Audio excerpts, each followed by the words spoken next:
السلام علیکم، میں ہوں محمد ابراہیم اور آپ دیکھ رہے ہیں یوٹیوب چینل ابراہیم دیڑا۔ اگر آپ اس چینل پہ نئے ہیں تو ہمارے چینل کو سبسکرائب کیجئے اور ساتھ میں بیل آئیکن کو دبانا نہ بھولیں۔ الحمدللہ نحمدہ ونستعینہ ونستغفرہ ونؤمن بہ ونتوکل علیہ ونعوذ باللہ من شرور انفسنا ومن سیئات اعمالنا من یہدہ اللہ فلا مضل لہ ومن یضللہ فلا ہادی لہ ونشہد ان لا الہ الا اللہ وحدہ لا شریک لہ ونشہد ان سیدنا ومولانا محمدا عبدہ ورسولہ اما بعد فاعوذ باللہ من الشیطان الرجیم بسم اللہ الرحمن الرحیم وَأَمَّا بِنِعْمَةِ رَبِّكَ فَحَدِّثْ صدق اللہ العظیم وصدق رسولہ النبی الامین المبین الحکیم الکریم الرؤوف الرحیم وَنَحْنُ عَلَى ذَلِكَ مَا كَانَ لَمِنَ الشَّاهِدِينَ وَشَاكِرِينَ وَذَاكِرِينَ وَالْحَمْدُلِلَّهِ رَبِّ الْعَالَمِينَ۔ جھوم جھوم کر درود پاک پڑھیں۔ اللہم صلی علی سیدنا محمد وعلی آل سیدنا شفیعنا نبینا مولانا محمد وعلی وصحبہ وبارک وسلم صلو علیہ الصلاۃ والسلام علیک یا رسول اللہ۔ سب سے پہلے میں مبارکباد دینا چاہوں گا جناب اسماعیل بھائی کو، جنہوں نے اپنے بیٹے کی شادی کے موقع پر میلاد مصطفیٰ کا انعقاد کیا اور آقا علیہ الصلوۃ والتسلیم کی یاد میں آقا علیہ الصلوۃ والتسلیم کا ذکر، اللہ کے بندوں کو بلا کر بٹھا کر اللہ اور اس کے رسول کی باتیں کرنے کے لیے، انہیں خوش کرنے کے لیے اس محفل کو منعقد کیا گیا۔ دعا کرتے ہیں اللہ تعالیٰ ان کے بیٹے کو نیکیوں والی اور سنتوں بھری زندگی عطا فرمائے اور جوڑے کو اللہ تعالیٰ سلامت رکھے، اور اللہ تعالیٰ اس بچے کو اپنے بیوی اور اپنے والدین کے ساتھ مکہ مدینہ کی حاضری نصیب فرمائے۔ یقیناً ہر ایک ماں باپ کی یہ تمنا ہوتی ہے کہ میں اپنے لال کو دولہا بنتا ہوا دیکھوں۔ ہر ایک باپ یہی چاہتا ہے کہ میں اپنی نظروں سے اپنے بیٹے کو دولہا بنتا ہوا دیکھوں، اس کے چہرے پر صحرا سجے، وہ دولہا بنے۔ ماں باپ اپنی کمائی کے پیسے اس کے اوپر خرچ کرتے ہیں اور وہ یہی چاہتے ہیں کہ سب شادیوں سے الگ ہمارے بچے کی شادی ہو، اور ایسی شادی ہو کہ جس میں سماج بھی خوش ہو، اللہ اور اس کے رسول کو بھی راضی کر دیا جائے۔ یقیناً ایسی محفلیں منعقد کرنا اور ایسی محفلوں میں آنا یقیناً یہ خوش نصیب انسانوں کا ہی کام ہے۔ مختصر سے وقت میں ایک دو باتیں عرض کر کے اپنی بات کو میں ختم کروں گا، اور اس کے بعد انشاءاللہ ہمارے ہر دل عزیز کا ہمیں خطاب سماعت کرنا ہے۔ اللہ تبارک و تعالی نے جب حضرت آدم علیہ نبینا علیہ الصلوۃ والتسلیم کو پیدا فرمایا تو بابا آدم نے اللہ کی بارگاہ میں عرض کیا، مولا مجھے اکیلا پن محسوس ہوتا ہے، میں اکیلا ہوں، مجھے سکون چاہیے۔ تو اللہ تبارک و تعالی نے حضرت آدم کی پسلی سے ماں حوا کو پیدا فرمایا۔ جب حضرت آدم کو پیدا کرنے کے بعد حضرت حوا کو پیدا کیا گیا تو پھر رب تعالیٰ نے چاہا کہ دونوں کا نکاح ہو جائے، دونوں ایک دوسرے کے لیے جائز ہو جائیں، ایک دوسرے کے لیے دونوں شرع کے اعتبار سے جائز ہو جائیں، تو ان کا نکاح کروا دیا اور ان کے مہر مقرر ہوئی۔ اس وقت مہر تو کیا، آقا علیہ الصلوۃ والتسلیم پر درود پاک پڑھنا مہر۔ آج کے زمانے میں بہت ساری جگہوں پر ایسی چیزیں دیکھنے کو ملتی ہے کہ جہاں مہر مقرر ہوتی ہے، بہت بڑی رقم مہر مقرر ہوتی ہے، پھر اسے ادا نہیں کیا جاتا ہے۔ لیکن آقا علیہ الصلوۃ والتسلیم کے پیارے دیوانوں، اللہ کے رسول ارشاد فرماتے ہیں کہ شادیوں کو آسان کرو، نکاح کو آسان کرو، सरल करो निकाह को, ताकि अमीर जहां शादी कर सकता हो वहां गरीब भी आसानी के साथ शादी कर ले, वहां गरीब इंसान की बच्ची भी ब्याह कर अपने घर चली जाए। इस तरीके से इतनी आसानी के साथ निकाह का जो है किया करो। तो शादी के मौके पर बड़ी चीजों को खर्च करना या इधर उधर की चीजों को फजूल खर्च करना ये कोई कमाल नहीं है। कमाल ये है कि हुजूर की सुन्नतों पर अमल करते हुए बच्चे और बच्ची की शादी करना और उन्हें अपने घरों तक पहुंचा देना, जिसमें अल्लाह और उसके रसूल राजी हो जाए, यही कमाल की बात है। अजीजा ने मिल्लत इस्लामिया जब मुस्तफा करीम सल्लल्लाहु अलैहि वसल्लम पर दुरूद पाक पढ़ा गया तो अल्लाह ताला ने हजरत आदम और हवा को मिलाया। अब जो भी मकसद बना हो और जो भी वजह बनी हो, अल्लाह ताला ने हजरत आदम और हवा को जमीन के ऊपर भेजा। अब बाबा आदम और हजरत हवा से पहले कोई जमीन पर इंसान मौजूद नहीं था, कोई इंसान मौजूद नहीं, कोई आदमी मौजूद नहीं। जमीन पर सबसे पहले आने वाले शख्स और आने वाले इंसान का नाम बाबा आदम, और उसी आदम से हम बने हैं आदमी। तो हमें चाहिए कि बाबा आदम की जो सुन्नत थी, जो बाबा आदम का तरीका था, जो बाबा आदम का तरीका था, वो तरीका अगर इंसान अपना ले तो वही कामयाब व कामरान हो जाता है, वही कामयाब व कामरान हो जाता है। अजीज़ान मिल्लत इस्लामिया, मुख्तसर ये सिलसिला चलता रहा, ये सिलसिला चलता रहा, बहुत आगे तक ये सिलसिला चला और उसी सिलसिले की कड़ी हम और आप भी हैं। उसी सिलसिले की एक कड़ी हम और आप है कि आज हम इंसान मौजूद है, आदमी भी मौजूद है, औरतें भी मौजूद है, और ये बेहतरीन जोड़ा भी बनने जा रहा है, और ऐसा जोड़ा बनने जा रहा है। कसम खुदा की मैं मुबारकबाद देना चाहता हूँ जनाब इस्माइल भाई को कि जिनके बेटे की शादी में इनका पीर तशरीफ लाया हो, जिनके बेटे की शादी में पीर भी हाजिर हो, उलमा की महफिल हो, उलमा का ज़म्मे गफील हो, और अल्लाह रब्बुल इज्जत के बंदे यहाँ जिक्र अस्कार करने के लिए बैठे हो, तो एक लम्हा अल्लाह की याद में बैठना यही कामयाब व कामरानी है। और कामयाबी कामरानी में तुम ढूंढना चाहते हो तो बाजारों में नहीं, चौक में नहीं, अगर तुम कामयाबी कामरानी तलाश करना चाहते हो तो आओ इन महफिलों के अंदर, आओ ऐसे मजालिस के अंदर, आओ ऐसे प्रोग्रामों के अंदर तुम्हें कामयाबी और कामरानी मिलेगी। कामयाबी और कामरानी ऐसे प्रोग्रामों में मिलेगी। और आपको पता चले कि इन प्रोग्रामों से क्या सबक सिखाया जाता है, इन प्रोग्रामों से इन मिलादों में क्या सबक पढ़ाया जाता है, और बाहर की मिलादों, बाहर की जो मजलिसों में क्या सबक पढ़ाया जाता है। बहुत बड़ा अंतर है, बहुत बड़ा फर्क है। एक वाकया आपको सुनाकर अपनी बात को मैं खत्म करना चाहता हूँ। एक होता है उलमा की महफिल में बैठना, एक होता है नेकों की महफिल में बैठना। इसलिए किसी ने कहा था कि बुजुर्गों की महफिल और नेक लोगों की महफिल तुम्हें नेक बना देती है। सोहबते साले तुरा साले कुनद, सोहबते ताले तुरा ताले कुनद। अच्छों की सोहबत तुम्हें अच्छा बना देगी, बुरों की सोहबत तुम्हें बुरा बना देगी। मौलवी की महफिल में बैठोगे, अच्छे लोगों की महफिल में बैठोगे तो कसम खुदा की तुम नमाजी बन जाओगे, और अगर तुम गैरों की और बदमाशों की महफिल में बैठोगे, उठाईगिरों की महफिल में बैठोगे तो उनका असर जरूर आ जाएगा। महफिलों के अंदर भी फर्क पड़ता है।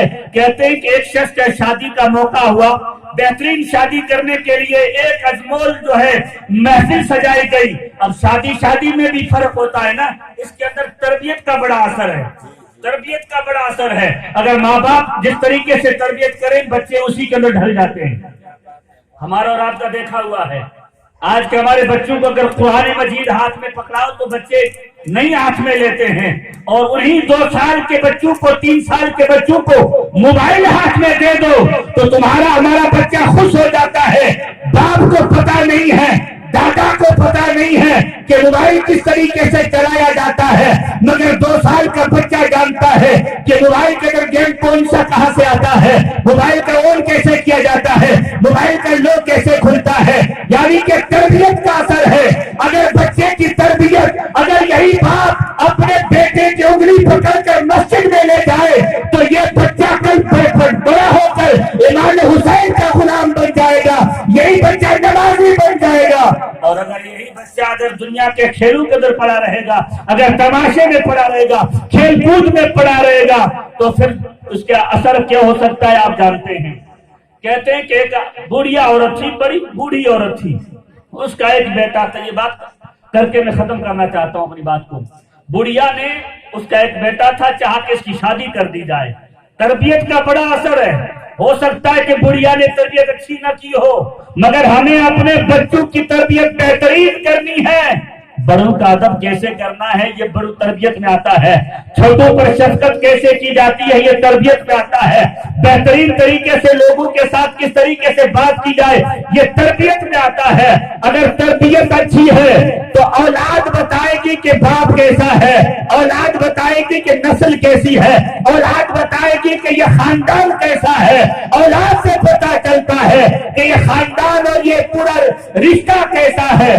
نیک ہے تو نیک بن جائے گا, اگر بدماش ہے تو پھر بدماشوں کا اثر آئے گا. عزیزان ملت اسلامیہ, بیٹے نے کہا اماں میری شادی کر لو, میں جوان ہو گیا, عبداللہ کی شادی ہو گئی, فرقان کی شادی ہو گئی, فلاں کی شادی ہو گئی, فلاں کی شادی ہو گئی, ہمارے دوستوں کی شادی ہو گئی, سب کی شادیاں ہو گئی, اماں میری شادی کب ہوگی؟ بچوں کو اپنے شادیوں کی بڑی پڑی رہتی ہے, جوانوں کو اپنے شادی کی بڑی پڑی رہتی ہے. ارے اپنی پسند کی شادی بعد میں کرنا, اپنے ماں باپ کی پسند کی شادی کرو, قسم خدا کی تمہیں اللہ تعالیٰ کامیابی عطا فرمائے گا. ماں باپ کی پسند کی شادی. اماں سے کہا اماں میری شادی کروا دو. اماں نے کہا چلو ٹھیک ہے میں دیکھتی ہوں کوئی اچھا رشتہ مل جائے, لیکن غریبوں کو رشتہ دینے کے لیے بھی کوئی تیار نہیں ہے نا. غریب کو بچہ نہ لینے کے لیے تیار, نہ کوئی دینے کے لیے تیار. ہر ایک ڈھونڈتا ہے کہ یہ خاندان بڑا ہے کہ نہیں, یہ کروڑ پتی ہے یا نہیں, یہ لکھ پتی ہے یا نہیں. امیر لوگوں کو ڈھونڈنے والے, تمہارے پاس کوئی امیر نواز نہیں ہے. آؤ غریبوں کے پاس, ان غریبوں کے پاس ہندوستان کا والی غریب نواز موجود ہے, غریب نواز موجود ہیں. اور پھر آقا علیہ الصلوۃ والتسلیم نے امیروں سے محبت نہیں فرمائی, بلکہ اگر خدیجہ میرے نبی کے زوجیت میں آ جاتی ہیں تو امیر تھی, پورا مال اللہ کے رسول کے نام پر قربان کر دیا, غربت کی زندگی گزاری. اور ماں فاطمہ کی شادی کس طریقے سے کی ہے وقت آنے پر انشاءاللہ کبھی گفتگو ہوگی. لیکن تربیت بھی بتاتی ہے. اماں نے کہا غریب آدمی ہمیں کون بچی دے گا, تلاش کیا اڑوس پڑوس میں ادھر ادھر, کہیں جا کر ایک غریب کی بچی مل گئی. لیکن ایک بات یاد رکھیں, جو کبھی غریب ہوا کرتے ہیں اچانک ان کے پاس مال دولت آ جائے تو ان کے بچے بڑے عیش اور اس کی زندگی گزارنے لگ جاتے ہیں. بچوں کے اوپر تربیت کے اوپر اور بچوں کے اوپر کنٹرول ضروری ہے. ٹھیک ہے شادی کا وقت ہوا, نکاح ہو گئی, بڑی دھوم دھام سے اپنے اماں نے اپنے بچی کی شادی کروائی, بڑھیا نے اپنے بیٹے کی شادی کروا دی. اب شادی کروانے کے بعد دلہن آئی تو ہمارا اور آپ کا یہ رواج ہے, ہمارے قوم اور آپ کے قوم کا یہ رواج ہے, جب دلہن آتی ہے تو اس کا استقبال کیا جاتا ہے. اسے استقبال کر کے اپنے گھر میں ہم لاتے ہیں, بڑی محبتوں کے ساتھ لے کر آتے ہیں. اس بڑھیا نے اپنے بچے کی بہو کو, اپنے بیٹے کی گھر والی کو بہترین طریقے سے استقبال کیا, گھر میں لائے. ایک دن رہے, 2 دن, 4 دن, کچھ دن گزرے ہی تھے کہ بیٹی نے کہا, بہو بیٹے کی گھر والی نے کہا یہ بڑھیا کی کیا خدمت کرتے رہتے ہو, پورا دن اماں اماں کرتے رہتے ہو. یہ بڑی شکایتیں آتی ہے. بیویاں کہتی کیا اماں اماں کرتے ہو, میں نے اپنا ماں باپ چھوڑا, دادا چھوڑا, گھر والے چھوڑے, رشتے دار چھوڑے, سب کچھ تمہارے لیے چھوڑ دیا, تم اپنے ماں باپ کو نہیں چھوڑ سکتے ہیں. وہ بیچارہ نوجوان ان کی باتوں میں آ جاتا ہے, کہتا اماں ابا میں دور رہنا چاہتا ہوں, الگ گھر بسا دیتا ہے, الگ کوٹری میں رہنا لگ جاتا ہے, الگ ہو جاتا ہے. میں کہتا ہوں الگ رہنا کمال نہیں ہے, ماں باپ کے ساتھ رہ کر ماں باپ کی خدمت کرنا یہ کمال کی بات ہے, ماں باپ کی دعائیں لینا یہ کمال کی بات ہے. عزیزان ملت اسلامیہ, اس نے کہا کیا بڑھیا کی خدمت کرتے رہتے ہو, کھانا پہنچانا, کپڑوں کا مال, یہ ساری چیزیں کرتے ہو. کہا ٹھیک ہے کچھ اس کا جو ہے بندوبست کر دیں گے. 1 مہینے تک ایسے ہی چلتا رہا. پھر اس عورت نے کہا کہ اب ایک کام کرو, ہمارا مکان الگ کر دو, تمہاری اماں کا مکان الگ, ہمارا حجرہ الگ, ان کا کمرہ الگ, الگ الگ کر دو. اس نے کہا چلو یہ کر دیتے ہیں. 1 مہینے تک 15-20 دن تک ایسے ہی چلتا رہا. پھر اس بیوی نے کہا ایک کام کرو, تمہارے اماں کو ہمارے گھر سے دور رکھ کے آؤ, دور رکھو تمہاری اماں کو, تاکہ ہمیں ڈسٹرب نہ کرے, ہمیں پرابلم نہ کرے, ہمیں اس کے اندر جو ہے نا کوئی الچل نہ کرے. کہا ٹھیک ہے یہ بھی کر دیتے ہیں. اب یہی بیٹا, وہ ماں جس کے پاؤں تلے جنت ہے, मौलवी बन जाए, मुफ्ती बन जाए, मुहद्दिस बन जाए, हत्ता कि अगर पीर भी बन जाए, अगर माँ बाप की दुआएं नहीं है तो कसम खुदा की वो खाली हो सकता है, वो खामखा हो सकता है, खानका वाला नहीं। माँ बाप की दुआएं जरूरी है। अरे वही दुआएं थी जो 40 साल तक जंगल में रहे, कुछ ना मिला और माँ ने दुआ कर दी कि मौला मेरे बेटे को हिदायत अता फरमा दे। अल्लाह ताला ने एक लम्हे में वलियों का सरदार बना दिया, वलियों का सरदार बना दिया। ये माँ की दुआ का अलग रखो, माँ को अलग रखा। अब वो बच्चा जाता खाना पहुंचाने, कभी एक वक्त जा रहा है, कभी 2 वक्त बाद में जा रहा है, कभी 1 दिन के बाद, कभी 2 दिन के बाद खाना पहुंच रहा है। वो बेचारी बुढ़िया बिस्तर पर सोई हुई अल्लाह अल्लाह कर रही है। कुछ दिन गुजरे, वो औरत एक तड़प, और उस औरत ने एक फरमाइश कर दी और कहा कि अच्छा तुम मुझसे मोहब्बत करते हो? अपने शोर से कहा बहुत मोहब्बत करता हूँ। कितनी मोहब्बत करते हो? कि इतनी मोहब्बत करता हूँ कि चांद जो आसमान में तारे हैं वो तेरे लिए ला सकता हूँ। मैंने कहा तेरा बाप नहीं ला सकता, तू क्या ला सकता है? वो तो मेरे नबी की शान है, इशारा कर दे तो सूरज जो है पलट आ जाए, वो मेरे नबी की शान है। अगर इशारा कर दे तो चांद 2 टुकड़े हो जाए, वो आमिना के लाल की शान है। का तारे लेकर आऊं, का तारे नहीं लाने हैं, का फला जगह से चीज लेकर आऊं, का कुछ नहीं करना। अगर तू मुझसे मोहब्बत करता है तो एक काम कर, अपनी माँ का कलेजा निकाल कर ला, माँ का दिल निकाल कर ला। अगर तू मुझसे मोहब्बत करता है।